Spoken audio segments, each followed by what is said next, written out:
I could not stand my accent. And I could hear it, and if somebody criticizes me, my first instinct isn't going to be, it's because I'm a female, it's going to be, at that point is where I acknowledge that I asked for God into my life in a way that I hadn't before. I was introduced to physics, and it's just this language that spoke to me. And so I knew I wanted to be a physicist when I came here. You struggle with imposter syndrome sometimes? No, absolutely. I think immigrants have almost like a spirit of fighting within them. You don't leave your country and everybody you know and everything that you've ever been familiar with, including the very language that you speak, to go somewhere else and think it's going to be easy. Hi, welcome to Life as We Say podcast with A&A. On today's episode, we have our lovely guest, Ellie. Hello. Thank you so much for having me. Yes, Ellie is a very dear friend of ours. She's a PhD physics individual. She's very, very creative.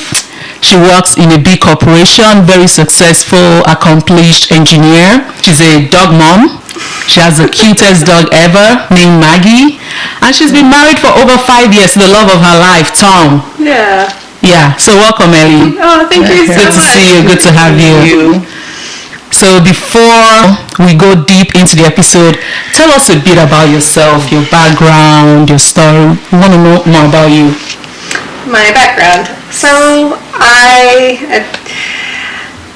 have an interesting, or a very well-traveled background. My parents are both Venezuelan, so I'm Venezuelan, but it's not uncommon for people in other countries to travel to get, or at least in Venezuela, to travel to the United States to finish their higher education. And so my parents did that, and so I was born here in the United States, and I spent the first 6 years of my life here. But after that, I went to Venezuela because my parents went back, and so I actually grew up there. And so I lived there for 11 years, and my raising, I feel, is very Latin just because that is what I was surrounded by. And I came to the United States, and I've been here ever since. So would you consider yourself, is it Latina or I don't know, is this definition there? I've always considered myself a Latina. Latina, okay. Here, right now, we have this new Latinx thing, which... okay. I mean, it doesn't make very much sense to me because the idea of adding the X at the end has to do, in the United States, the fact that we don't have gender definitions for different words, whereas we do for Spanish-speaking countries. It's something that you do for the United States. It's not something that you do because of culturally. Wow, that's interesting. That's a rich background there, like from... So would you consider, how was life, growing up in Venezuela compared to here? Like, can you draw a parallel between both societies? I can try, but I didn't have very much of a normal childhood, for starters, and this always shocks most people. I lived a 45-minute drive away from my school. Wow. So, unlike in the United States where you have these different, I want to say, school districts, and then if you live here, then you're expected to go to the school. That's not how things are run over there. Over there, you pick what school you're going to go to, and then you just make it to school on time. So for me, I did go to a private school, but it was 45 minutes away. The reason for that was, well, we moved. So initially, it doesn't start off 45 minutes away. From a very young age, I was waking up at 5 in the morning so that I could make it to school, like, just in case there's traffic, be there by, I don't know, 6 or 7. My parents didn't want to live in an apartment anymore. I had 2 sisters, and so we needed more space, and we bought a house, and that house just happened to be a little bit further away. And so the other thing that happened is, this is also with the rise of the internet, where we lived was really far. I do stress it was far away. We were in a community, but there were no phone lines. We tried to ask the phone company to please install phone lines because we would like to have a phone, and they said, sure, if you pay for the infrastructure. Oh, wow. A human being is going to I lived on a little bit of a hill, and I call it a mountain, but it's definitely not a mountain. It was a big hill. Yeah. So I had a lot of fruit trees, and the way it was, it's like you have the hill, and then it was cut a little bit, and then the house was there, and then it kept on going down, and then the entrance to our property was a little bit further down. So I could run from the gate and then have to run all the way uphill. So my childhood was very much climbing mango trees, because we had 3 on our property, and like racing my pit bulls, because we had 5. Oh my goodness! and no internet, so you have to figure out how to entertain yourself. Of course, And That's interesting. I love that. Like, fantastic childhood, being able to climb mango trees, just run around, discover nature, do things around. yeah, it's very outdoorsy is how I grew up. I like that. I like that. So, Ellie, what was it? How did it feel like to you when your parents came and told you, hey, we need to relocate, we're moving to the US, you know, did you feel... Well, you have to take that in the right context. Part of what had happened was Chavez became president. Chavez is a dictator who took over, well, it was weird. Initially he had gone to prison but was pardoned by one of our presidents, and then he ran for presidency and won. Wow. And then we could start seeing that some of the things that he were doing was didn't, I don't know, to my mother it didn't add up. I was too young. I was still 15 to 16 and just did not care about politics at all, because I have my mango tree and I got and my people to play with. But yeah, so that happened, and my mom, again, remember, I don't know if I mentioned, I was born in the United States. I was going to ask that. I was initially born in the United States. So my parents, what happened there was they went through their schooling, and then for higher education, they went to the United States. And my dad got a PhD from UCLA in physics. My mother finished her accounting. I think she has it's not, I don't know what she has. She doesn't use it. But she has a degree in accounting, and then we went back to Venezuela, and that was supposed to be it. But after this is happening, my Sorry, mom... so were 3 of you born here? You and your 3 sisters? Me and one of my sisters. Okay. I was born in LA because that's when my dad was at UCLA. Oh, okay. And then they got moved to, there was another fab that he ended up working for, and then my sister was born in Chicago. Ah, I see. Are you the oldest? I am the oldest. Yeah, okay. And then we went to Venezuela, and then my youngest sister was born over there. I got here on August 1st of 2001, and if you just think back then, September, so less than a month after 2001, 9/11 happened. Yeah. And so that was here in the United States, but there were also a lot of riots and things in Venezuela that were going on. If people remember that far back, you'll remember that the oil prices after that started going crazy. There's a lot of things going on in the world. Part of the reason why the oil prices were so high is because Venezuela was on strike. Oil producing company. Yeah, it's country. a major, exactly, it's a major oil producer. Just like Nigeria. That's true. Yeah. So all of these things are happening. Wow. And I remember I arrived here, and it's like, well, buildings are on fire. Do you feel like you have to go back, or? You don't know. I mean, I was in Texas at that point, so I wasn't seeing that. It was more of the feel of what was going on. But because I had just arrived in this country, then to me, this is the country that I am now in. So I didn't have a baseline to compare it to. This is now what's going on. Yeah. So this is what you live. Wow, that must have been scary. So were your parents here with you? Did they also move with you in 2001, or was it just you? My mother moved. Okay. And part of what happened there is she was a teacher at my same high school, and she started looking for teacher positions in the United States. And it was a long story, but she did find a lady that basically said, I will train you, I will bring you to the United States, I will help you with all your paperwork. And that's what she did, and we're incredibly grateful to her because of her we were able to leave the country legally. We had a place to live because we ended up living with this lady who basically took care of us until my mother had a job. That's nice. My mother came, but my dad stayed behind because he was making good, I say good oil money, but it's Venezuela. He was making decent money. So he stayed in Venezuela for another year, lived through some of the riots, and at that point the country still wasn't too bad. And after that, luckily my dad was able to join us, and now they live in Texas still. Wow. I'm here in Oregon. Yeah. So I know like moving to America is scary because I too were both immigrants. So what were some of the challenges that you faced in school and just like with finding a job and just kind of integrating into the American society? So I came here first as a 17-year-old, and as I just mentioned, I hadn't finished high school. So we arrived, and now we're living with this lady, and I'm told this is the high school that I'm going to go to. And I guess the first immediate one is the culture shock. It wasn't too different, but it was different enough. Just the general expectation of you don't come up to somebody and hug them when you say hello. More importantly, you don't hug them and kiss them. Which is what I do. Like So is that Venezuelan culture? You hug that and is a very Latin culture. Oh, Latin. I see. Okay. Yeah. And so I'm used to meeting somebody, and you can shake their hand, but you will usually go in for a hug, especially if it's a friend that's introducing you, and you hug them and then you kiss them on the cheek. It's just normal. You don't really do that in high school without being That's weird. All I creepy. learned that quickly, that guys were uncomfortable if I tried to hug them and kiss them, because they were like, I just met you. I'm like, I know.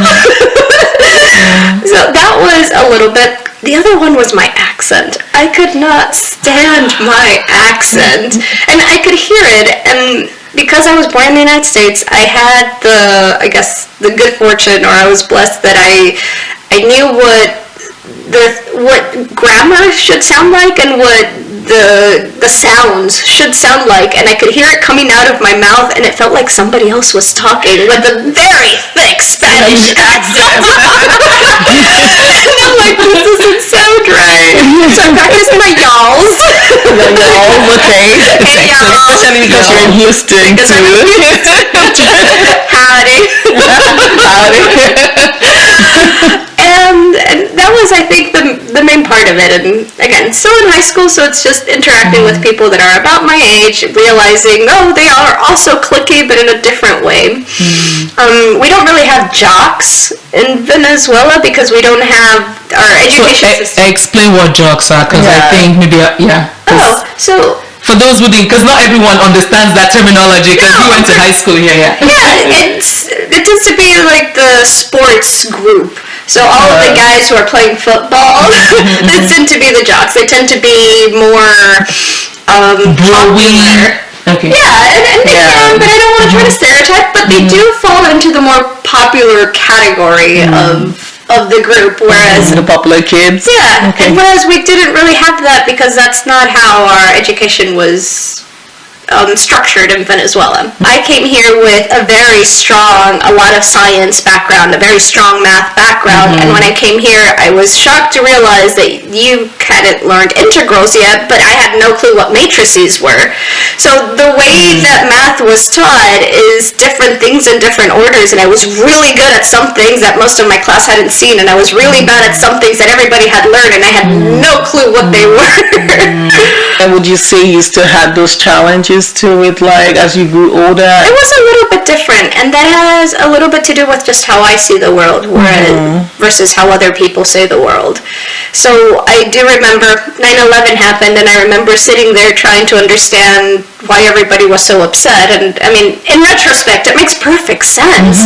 But as somebody who just arrived there, and I'm like, but it was, you just couldn't understand. Exactly. At that moment, that is how I was seeing things. Looking back, of course it was awful. It was trying to understand the culture from their perspective without having any background, any insight into what it is that they're seeing.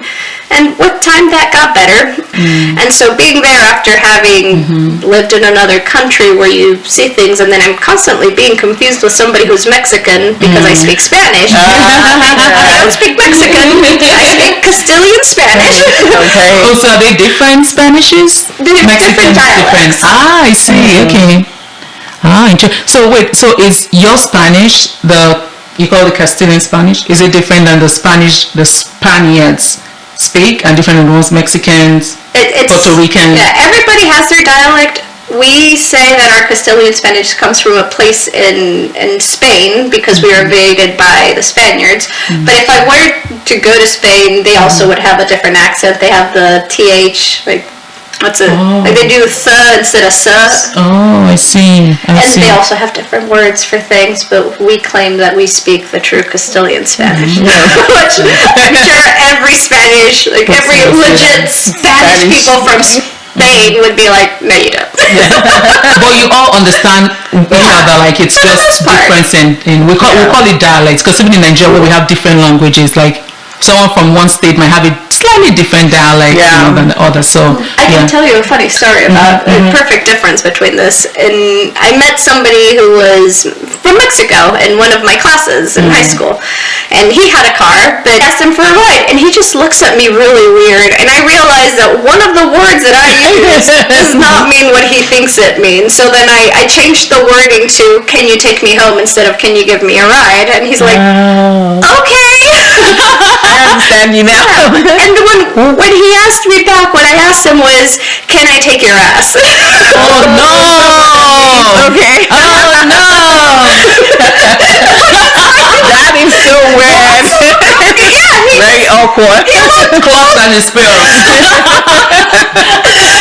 So Ellie, I understand all what you said, especially about coming into 2001 with 9/11, like changing environment. Like there's so many. I mean, especially for a teenager, for a 17-year-old, I can't even begin to imagine what headspace you were in, because I came here like as a full-grown adult woman, right? And even then, it was such a struggle, like just integrating, like the culture shock, like learning, like there were just so many stimuli, let me call it stimuli. There was just so many things happening. I couldn't, wrap my head around all of them, quickly. So, but for you as a teenager coming here, I want to hear your story, like, because we grew up watching American shows, like movies, high school musical, how they're like popular kids, like you alluded to, and then unpopular kids, and then you coming with your Spanish heavily, your accent and all that, and all these differences. How were you able to, like,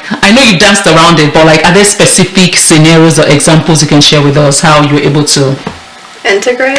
Were you in the in-group, or did you always feel like So the first year that I came here, I was just mad. I was mad that my friends were graduating without me. I was in the top of my class. I would have graduated top Venezuela. 3. Yeah, and then I came here, and to me it was a huge defeat that everybody in my class would graduate except me.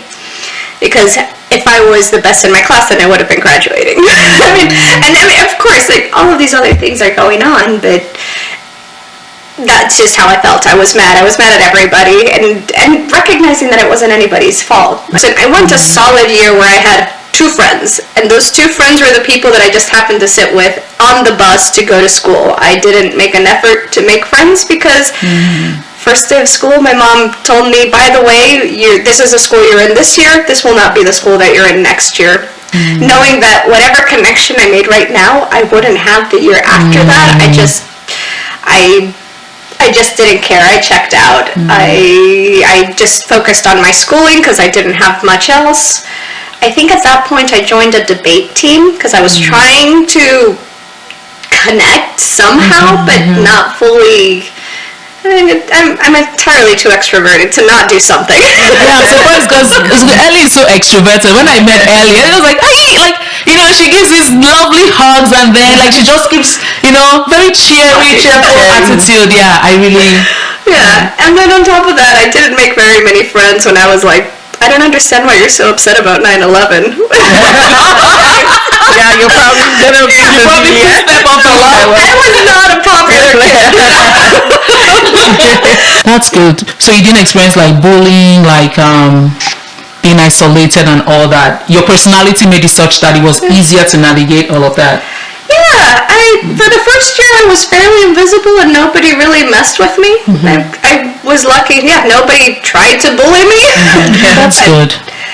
One thing I really love, and I know Amaka has the next question for you, but that, like, for the longest time, right, I always had this issue with like sounding different than others, and I'm always in my head about it. So when I hear you talk about how you weren't too happy about your accent and you actively were able to work on it. I'm like, okay, I'm not like someone felt that way at a point, right? It's not an odd feeling. Some people feel that way because honestly, and I tell my sister sometimes, oh my God, I wish I could just change my accent to sound more American so that when I talk, because sometimes when I talk, I'm like, I'm sure this person is probably wondering what part of the world I'm from, where in Africa, and I hate it. I just hate being singled out because of something about me. So I wish I could just, have that, just be able to blend in, speak American accent, but I came here when I was too old. My brain, everything is just structured such that nothing. I speak this way. Yeah, that's me.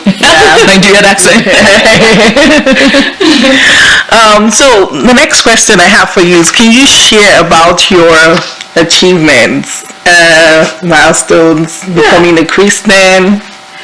So, in terms of my Christian life, this is actually interesting. One of my best friends in Venezuela, whenever we were going through elementary together, at around 4th grade, I think, he ended up coming to the United States. And part of what his experience was here in the United States was the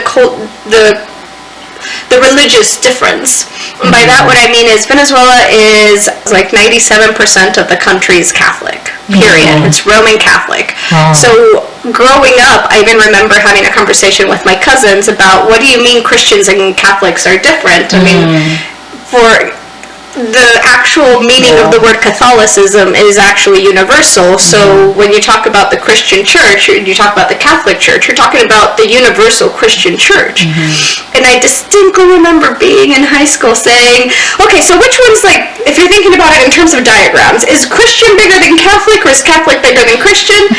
And then my friend comes back, he's like, no, there's all this entire different set of Christians who don't even think that the Catholic is the right religion. And I'm like, what? So we talked a little bit about that, and part of what he impressed on me was that his experience was that the United States was pushing for a personal relationship with Christ. In the Catholic religion, they'll tell you, no, pray to the Virgin Mary because things will be easier. But he was like, nope, they threw all of that out the window and it's just you and God. And I remember at that point, like, that did something to me. Inside, I remember thinking, like, almost being envious. Yes, that's exactly what I said. I want that. And I remember sitting in my class after our conversation saying, how is that not what is being taught? Isn't that what religion should be about? Shouldn't it be about your relationship with God? Like, everything else to the side, it should be that. And so, looking back, that having so much of an impact on me, I think, is when I was truly, if you want to say, like, maybe born again, but really when my Christian life started. I had obviously been baptized, and I had done my first communion, which are milestones that you go through in the Catholic faith. But at that point is where I acknowledged that I asked for God into my life in a way that I hadn't before. I remember going off to college, hearing the statistics that said most Christians, most people who grow up Christians end up losing their faith when they go to college because their parents aren't there to force them to go to church. And I remember going to college saying, okay, what type of Christian am I going to be today? Or am I going to be for the rest of my life? Because now it's my turn. My mom isn't dragging me to church anymore. Nobody's there to pressure me. It's just me. What is my choice? And I decided to go overboard, because that's what I do, and I joined 2 Christian churches. One of them was oh my God! If you're going to do something, you go all out. Go all out.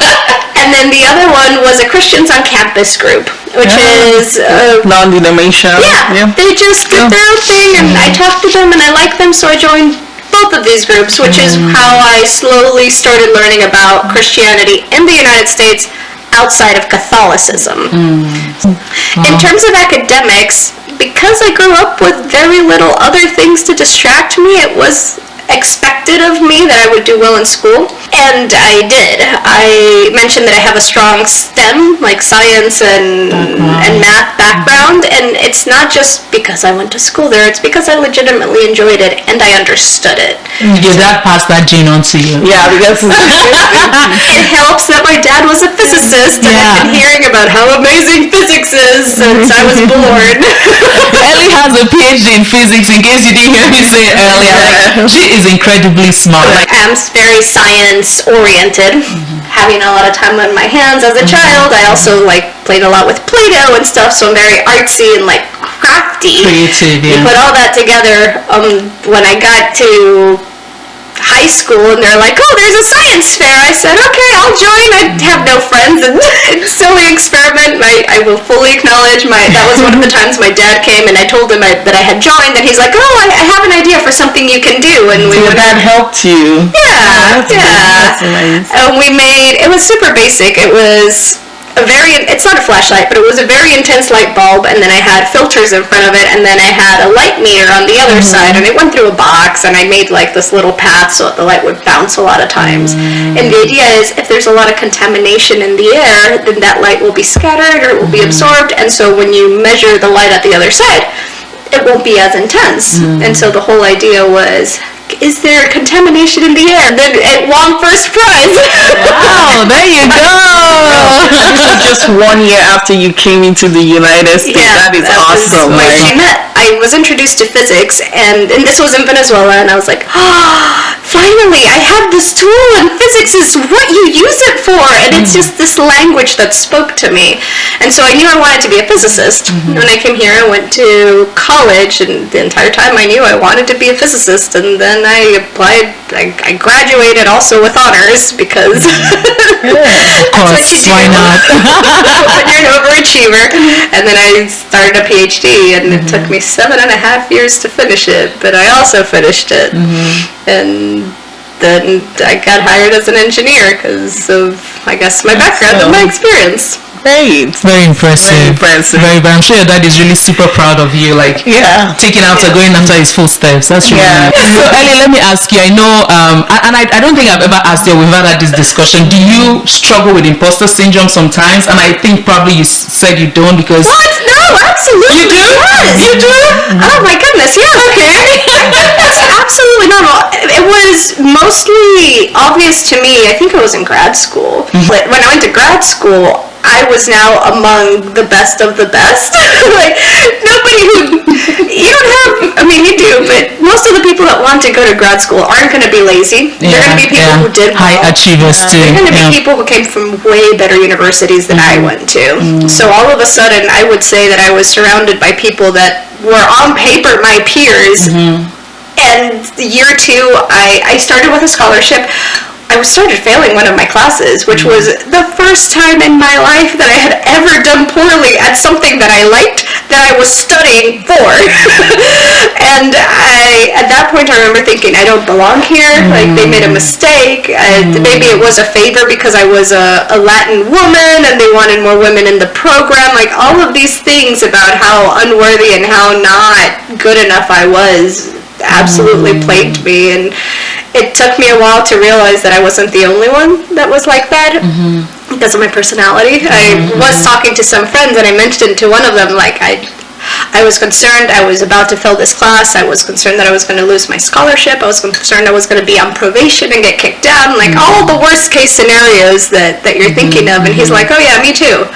And this is a white guy who I absolutely trust, who was a few years ahead of me. And I'm like, you should be way past that. Like, how can you say that? And he's like, dude, you're really smart. How can you say that?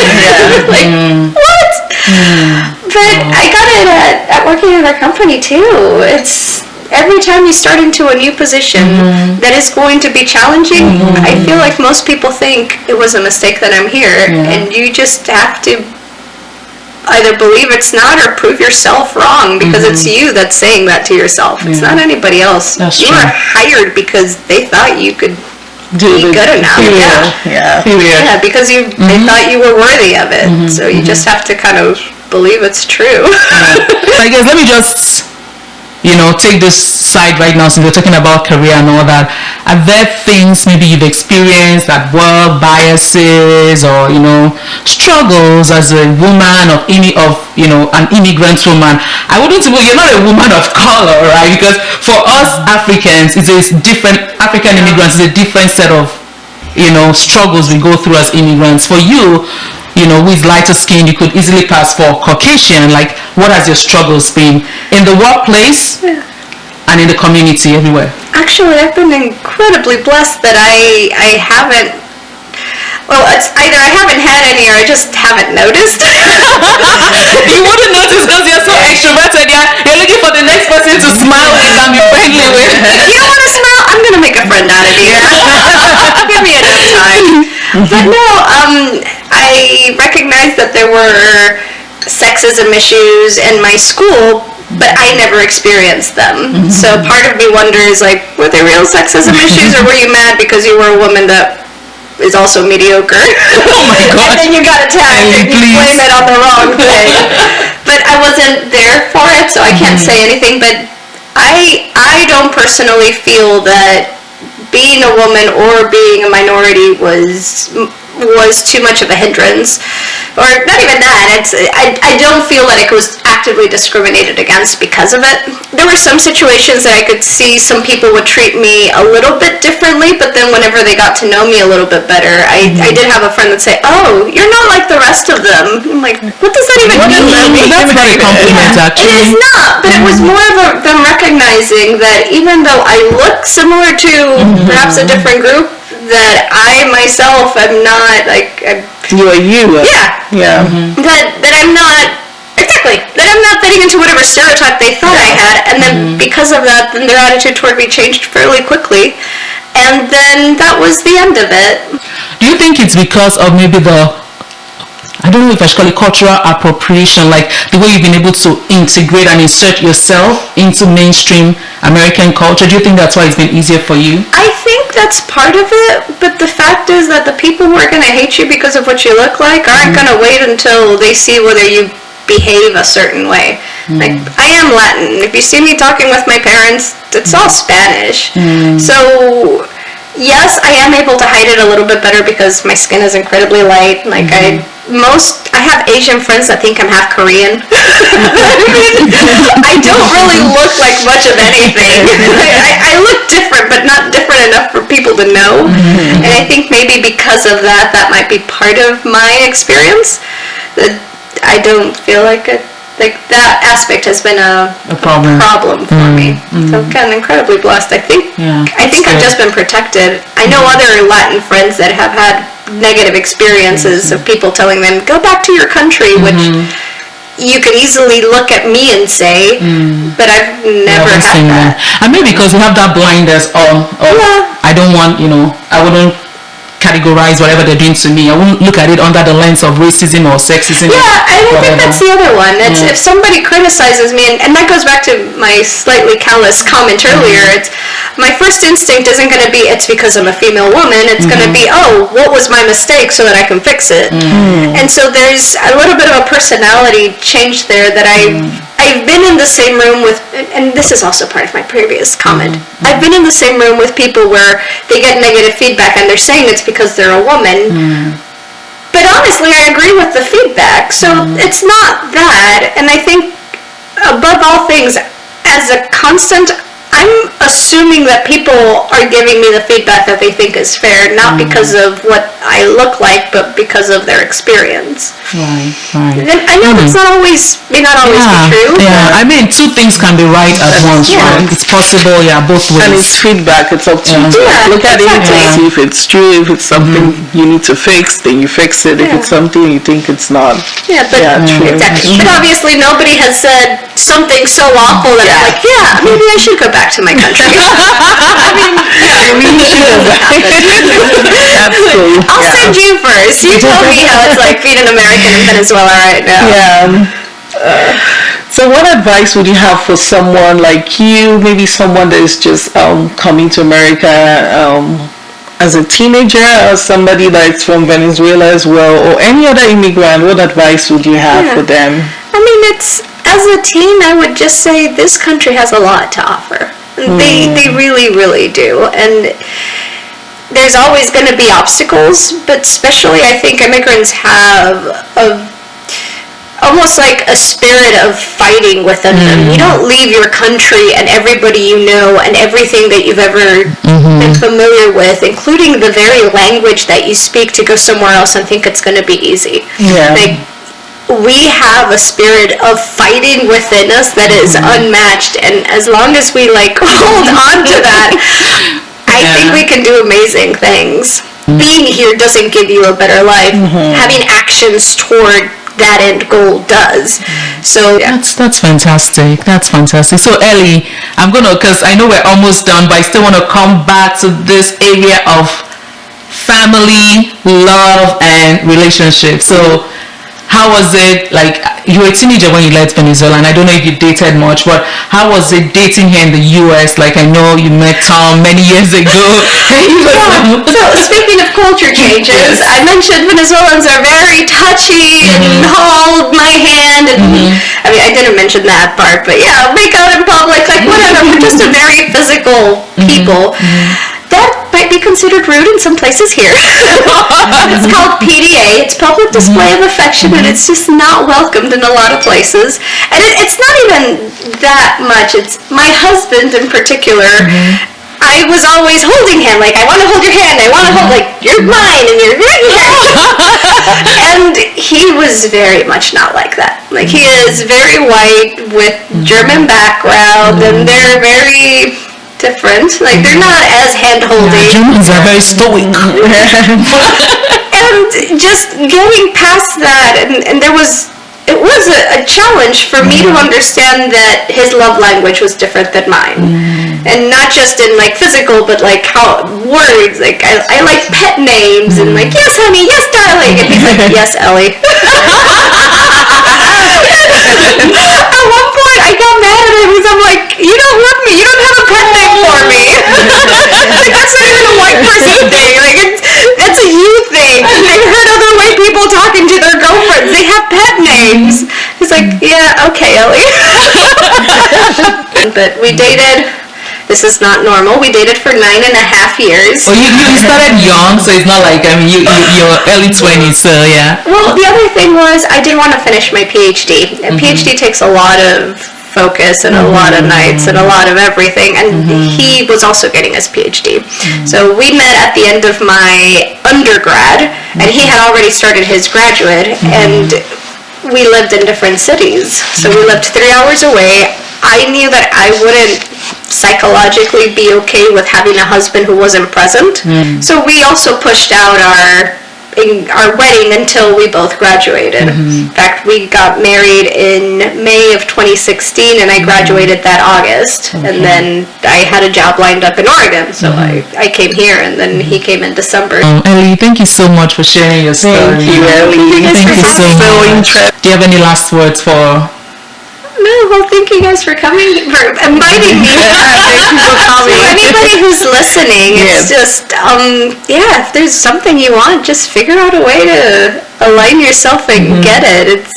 So we want to end this episode with a game. Amaka, do you have a riddle we can ask? Oh yeah, Yes, I do have one. So I am something. I'm so fragile that if you say my name, you break me.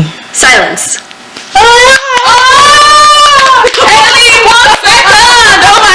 It probably very common, but that was good. That was good. Okay, let me say my own. It's not a riddle because I didn't even, think of one. Yeah. But what are the colors of a rainbow? In order? Just whatever. The colors of a rainbow? Yeah, it's violet, blue, green. I guess it's Oh yeah. I'm going in the other direction. It's violet, which goes to blue, which goes to green, which goes to yellow, which goes to orange, which goes to red. In secondary school we learned the first word, Roy beef, R-O-Y-G-B-I-B. Roy beef, okay. Yeah, okay. Awesome. Wow. Thank you so much, Ellie. Thank you for coming, Ellie. Pure fun to have you on this episode. We learned so much. Hope you enjoyed this episode. Please do like, subscribe, share, comment. We appreciate your feedback. Thank you. See you next time. Bye.